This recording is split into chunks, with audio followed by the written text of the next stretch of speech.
Hello, hello. I'm so sorry.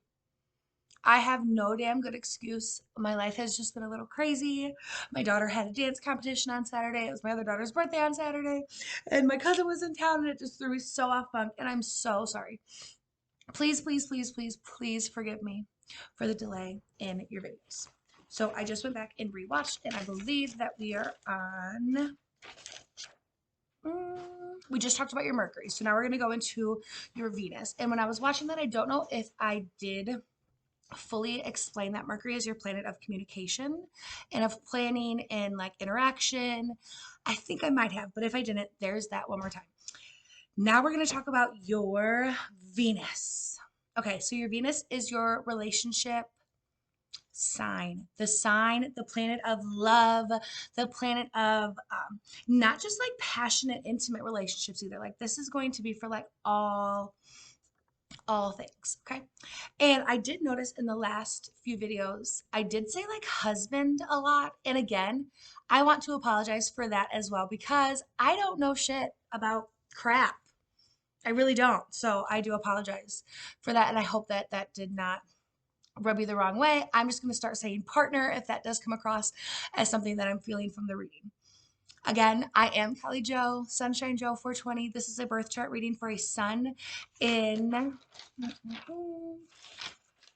I have it all written out for you, Jennifer. So when I get done with the reading, I will send you all of this. So please do not feel like you have to write this all down. But sun in Taurus, moon in Scorpio, and also a rising in Scorpio. So right now we're going to talk about your Venus, your love and relationships, and that is in Taurus. So we've kind of already talked about Taurus, but a little bit more is the expression for Taurus is I have. So let's just get into it. Taurus, solid, comfortable, sensual, satisfying. I wrote big purr. Need a certain level of predictability and dependability. As long as you are the one that's like in say or the one who's saying that this is what we're going to have. Need hands on, sexy love. Show me, touch me, feel me, hug me. I wrote that your love language is probably touch. I don't know if you've ever looked into that, but that is something that is so important, especially for me and my husband. He's a Scorpio and I'm a Gemini. So my love language, like I am words of affirmation. I just want to like talk, talk, talk. I could write him cards and notes all day long. And him, like he could really give two shits about like the nice card. Like not that he doesn't enjoy it, sorry.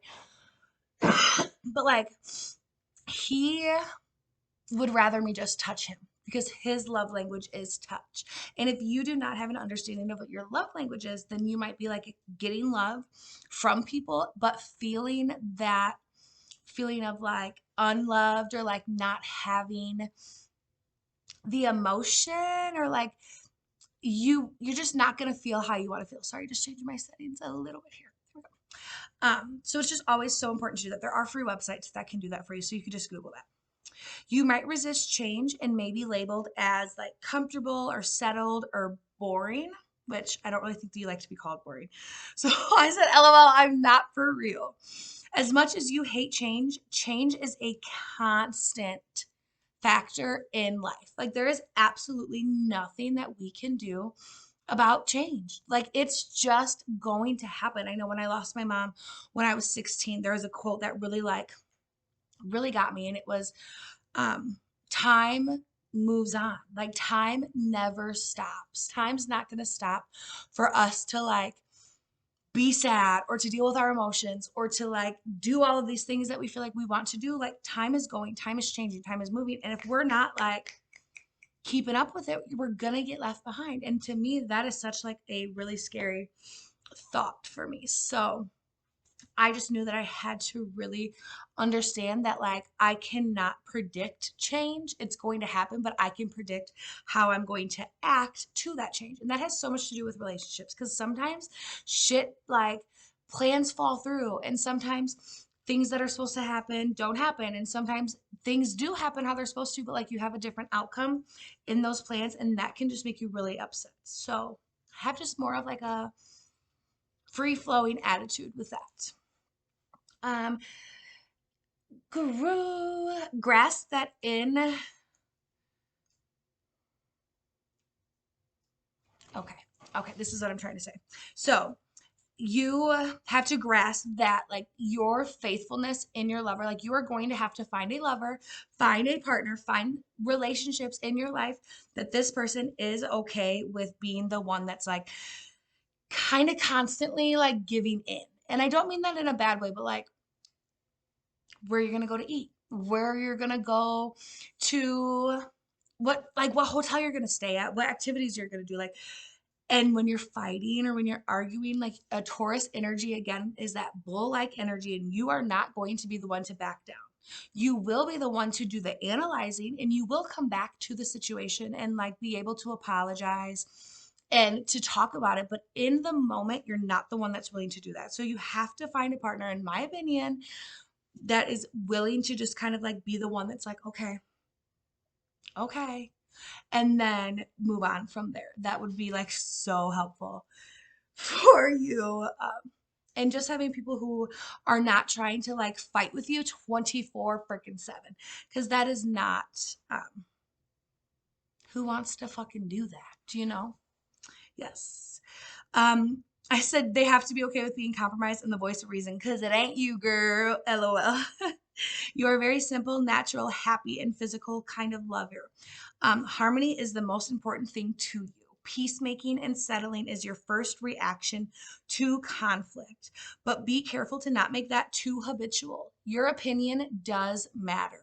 Like, in the grand scheme of things, like the things I was just giving examples for just a little bit ago was like where you want to go to eat and where you're going to stay and like stuff like that. But like when we're talking about like real life shit and futuristic, and that is so damn important that you make sure that your feelings and your opinions and what you want is being like taken with such respect and being listened to. Like, you cannot continue to put yourself on the back burner and then wake up every day like, why the hell am I not simmering?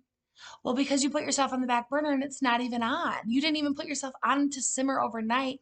You just put yourself back there, and now you woke up and you're cold and you want hot tea and you don't freaking have any. And it's just not a way to live. And when you find a partner who is able to kind of do that bend and flow with you of like being able to compromise, but also being able to listen and understand and appreciate and adore your feelings, like so, so, so important. So important. Yes. You, okay. So if you do have a partner, you are probably known or have been known to be like a fairy tale couple. You're both very attractive, charming, well off. People are kind of like jealous of your relationship. As much as that annoys you, allow yourself to feel pride from that. That is not fake reality.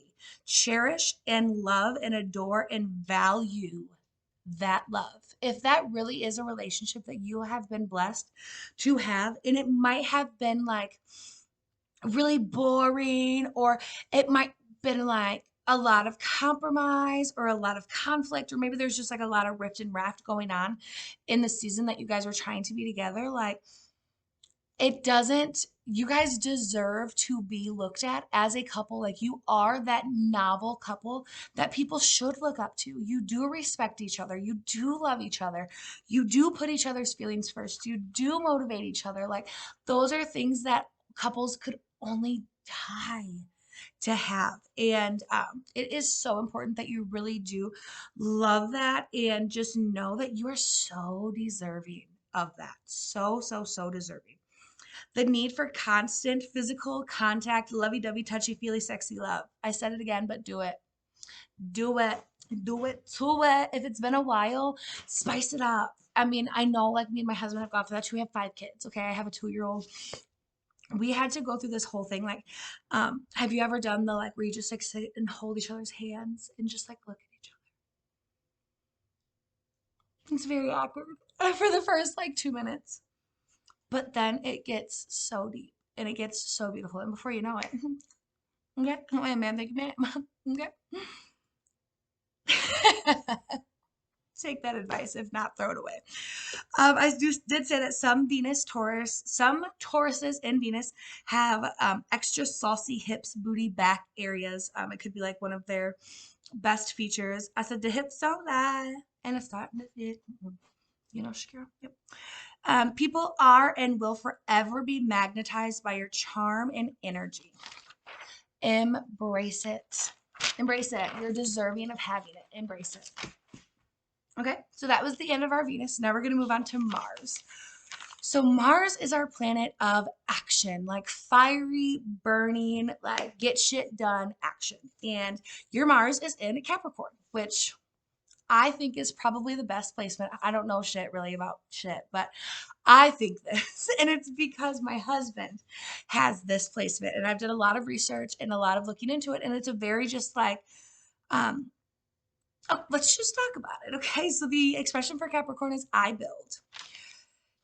Get shit done and you get shit done well. Goal oriented, calm, cool, collected, low key, but determined and hardworking as we need you and we want people like you in our corner. You are like, you're the one, you are the warrior. You are the one that like shit goes down, zombie apocalypse or what the hell ever happens. We need Venus Capricorns in our tribe because you are going to be the ones that keep us going, that keep us building, that keep us toward the future. So I love ya. I love ya. I love ya. I love ya. You are overachievers by birth, not flashy or loud, but driven to succeed. Honestly, just more than others. It's just driven down inside of you. There's nothing you can do about it. Don't try to fight it. Just succeed. Okay? You're born to freaking do this. You were born to do this. You get what the fuck you want out of life. And that's just Capricorn energy. Anger is not shown with anything other than like calm as a cucumber. Like, you know, when you're younger and your mom's not mad at you. She's like not screaming. She's not yelling. She's not throwing shit. She's like super calm. She's like really quiet. And she's like disappointed. Capricorn energy. Capricorn energy, okay? Like when mama's quiet versus staring and yelling. I'd rather you just be mad at me, is what I said. Self-control is strong as fuck in expression. You're like when you are angry or you're driven or you have like high intense energy, like you cannot be swayed. You cannot be like your perseverance in your way to like put the blinders on and get shit done is fucking admirable.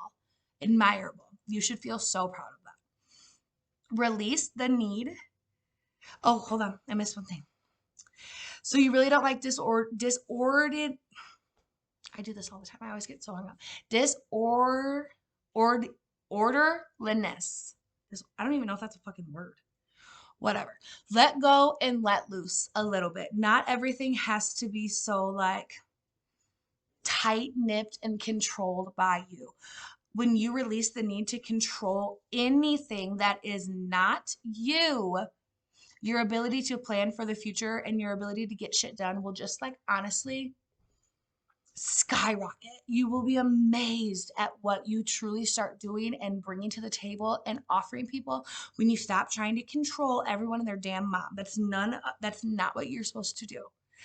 You can't control anyone's thoughts, you can't control their feelings, you can't control people's actions. You cannot make people fucking work, which is a very annoying thing for you. But it's not for you. You have to just stay focused on yourself. Your ability to plan for the future is admirable. Your desires are strong, but your self-control will always guide you. Stop being so damn mean to yourself and work. What's the point? What's the point? We talk about this a lot in your chart, so I really hope that you're reflecting on these kind of questions of like, if you're gonna fucking talk to yourself anyway in this whole world, why would it be so terrible? What's the point? Your carefree energy of money. Then I wrote, ching, ching, ching, I'm a money tree. And every time it ching, money comes to me. I don't know if you've ever heard that, but it's actually my ringtone. And I believe in manifesting and I do a bunch of this shit. And I truly believe that like energy is everything, down to money, down to us, down to the universe. And when you get into a flow and you get to realize that money is nothing but ever flowing constant energy that we do not own, and we allow it to flow in our lives freely without the need to like oh my God, it's like that. I gotta have it. I gotta have it.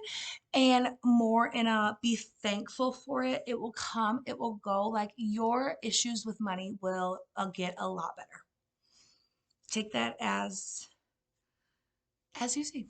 You are a worthy, deserving, capable, and competitive human, and you will be successful in life for as long as you want. But do not ever become possessive of wants versus needs. Wants versus needs.